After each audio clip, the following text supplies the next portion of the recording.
ശിവഗീത 1-ാം അധ്യായത്തിലെ അവസാന ഭാഗത്തിലേക്ക് നാം കടക്കുകയാണ്. ശിവഭഗവാനെ പ്രീതിപ്പെടുത്താൻ വളരെ എളുപ്പമാണെന്നാണ് സൂതൻ മഹർഷിമാരോട് പറയുന്നത്.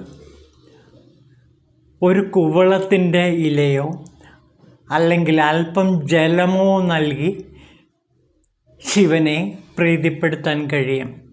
അത് എന്ത് നൽകുന്നു എന്നുള്ളതല്ല, എങ്ങനെ നൽകുന്നു, എന്ത് മനോഭാവത്തോടെയാണ് ഭഗവാന് നിവേദ്യം അർപ്പിക്കുന്നത് എന്നതനുസരിച്ചിരിക്കും ശിവൻ്റെ കൃപ ആ ഭക്തനിൽ ചൊരിയുന്നത്. നിർമ്മല ഭക്തിയോടെ, നിഷ്കളങ്ക ഭക്തിയോടുകൂടി, സമ്പൂർണ്ണ സമർപ്പണ ഭാവത്തോടെ, അതിരറ്റ സ്നേഹത്തോടെ ആരാണോ ശിവ ഭഗവാന് നിവേദ്യം അർപ്പിക്കുന്നത്, എന്തായിക്കൊള്ളട്ടെ, ഒന്നുകിൽ കുവള ഇലയായിക്കൊള്ളട്ടെ, അല്ലെങ്കിൽ ജലമായിക്കൊള്ളട്ടെ, അതുമല്ലെങ്കിൽ ചന്ദനത്തിൻ്റെ ചാറായിക്കൊള്ളട്ടെ, എന്ത് സമർപ്പിച്ചാലും അതെല്ലാം ഭഗവാൻ സ്വീകരിക്കുന്നതാണ്. ഇനി അഥവാ ഇങ്ങനെ ഏതെങ്കിലും ദ്രവ്യങ്ങൾ സമർപ്പിക്കാൻ ഒരു ഭക്തന് കഴിഞ്ഞില്ല എങ്കിൽ അയാൾ നമസ്കാരം അർപ്പിച്ചാൽ മതി. സമ്പൂർണമായ നമസ്കാരം അർപ്പിച്ചാൽ ഭഗവാൻ പ്രീതനായിത്തീരും.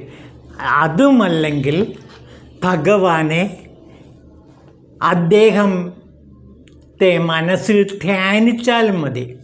ഒരു ഭക്തൻ, സാധകൻ മനസ്സിൽ ശിവനെ ധ്യാനിച്ചു കൊണ്ടിരുന്നാൽ ഭഗവാൻ പെട്ടെന്ന് പ്രത്യക്ഷപ്പെടും.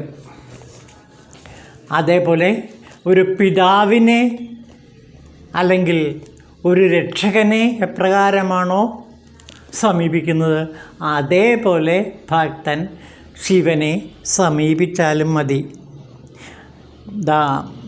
ഒരു ഭാഗത്ത് പറയുന്നത് ഇങ്ങനെയാണ്: സകല ജീവജാലങ്ങൾക്കും ആരാധ്യനായ ഭഗവാനെ അങ്ങയെ ഞാൻ സാഷ്ടാംഗം പ്രണമിക്കുന്നു എന്ന് പറഞ്ഞ് പ്രണമിച്ചാൽ മാത്രം മതി. പ്രസാദിക്കണമേ. മകൻ്റെ ധിക്കാരത്തെ അച്ഛൻ എന്ന പോലെ, സുഹൃത്ത് തൻ്റെ സുഹൃത്തിൻ്റെ അവിവേകത്തെ ക്ഷമിക്കുന്നത് പോലെ, ഭർത്താവ് ഭാര്യയുടെ പെരുമാറ്റത്തെ എന്ന പോലെ ഞാൻ അങ്ങയോട് ചെയ്തിരിക്കാവുന്ന പിഴകൾ അങ്ങ് പുറത്ത് എനിക്ക് ശരണമേകണമേ എന്ന് പറഞ്ഞ് നമസ്കരിച്ചാൽ മാത്രം മതി. അങ്ങനെ നമസ്കരിക്കാൻ പറ്റിയില്ല എങ്കിൽ ഒരു സാധകന് അയാളുടെ മനസ്സിൽ ശിവനെ ഓർത്താൽ മതി, ശിവനെ സ്മരിച്ചാൽ മതി. അത് ധ്യാനത്തിൻ്റെ ആരംഭമാണ്. അങ്ങനെ ഒരു സ്ഥലത്തിരുന്നു കൊണ്ട് ശിവനെ ധ്യാനിച്ചു കൊണ്ടിരുന്നാൽ ശിവൻ വളരെ പെട്ടെന്ന് പ്രത്യക്ഷപ്പെടും. അപ്പോൾ ധ്യാനത്തിന് വളരെ പ്രാധാന്യമുണ്ട്. ഒരു ഭക്തൻ മനസ്സിൽ ശിവനെ നിരന്തരം ധ്യാനിച്ചു കൊണ്ടിരുന്നാൽ ശിവൻ വളരെ പെട്ടെന്ന് പ്രത്യക്ഷപ്പെടും എന്നാണ് പറയുന്നത്. സൂതൻ പറഞ്ഞു, ഇങ്ങനെ ശിവനെ പ്രീതിപ്പെടുത്താൻ വളരെ വളരെ എളുപ്പമാണ്. പിന്നീട് അദ്ദേഹം പറയുന്നുണ്ട്,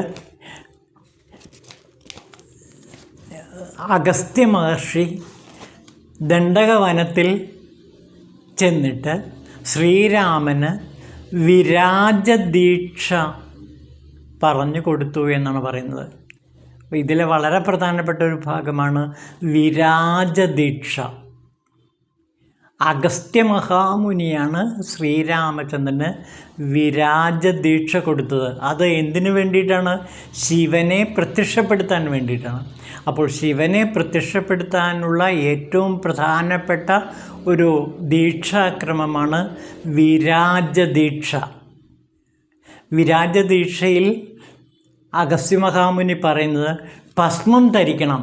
ഈ വിരാജദീക്ഷ അനുഷ്ഠിക്കുന്നവൻ തീർച്ചയായിട്ടും ശിവൻ്റെ വിഭൂതി ഭസ്മം ധരിക്കണം. അതേപോലെ രുദ്രാക്ഷം ധരിക്കണം.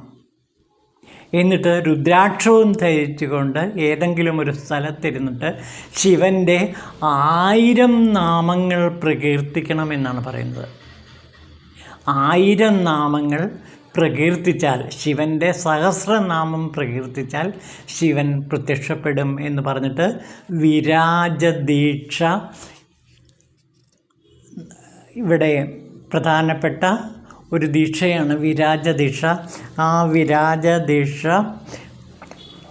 ഭഗവാന് അഗസ്ത്യ മഹാമുനി പറഞ്ഞു കൊടുക്കുന്നതായിട്ടാണ് ശിവഗീതയിൽ കാണുന്നത്. 2-ാം അധ്യായത്തിൽ അത് വിശദീകരിക്കുന്നുണ്ട്, എന്താണ് വിരാജദീക്ഷ എന്ന്.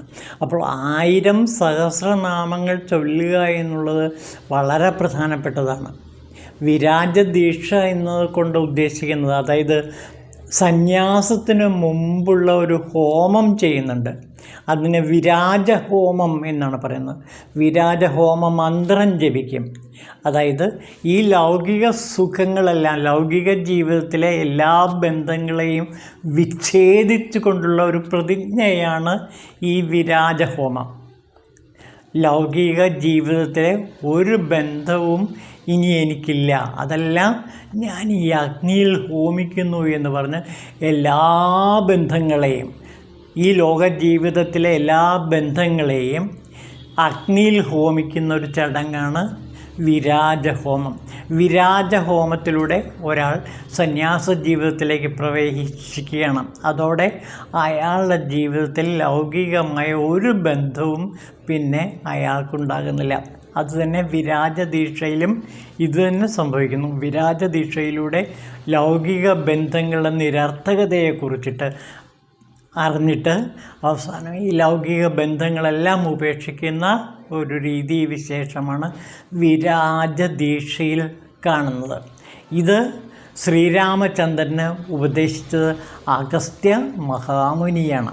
അഗസ്ത്യർ ഇത് പറഞ്ഞു കൊടുത്തതിന് ശേഷം പിന്നീട് കാലാകാലങ്ങളായി സന്യാസം സ്വീകരിക്കുന്നവരെല്ലാം തന്നെ ഈ വിരാജഹോമം ചെയ്തിട്ടാണ് പിന്നീട് സന്യാസം സ്വീകരിക്കുന്നത്. അപ്പോൾ വിരാജഹോമം ലൗകികമായ എല്ലാ ബന്ധങ്ങളെയും ഇല്ലാതാക്കുന്ന ഒരു ഹോമമാണ്.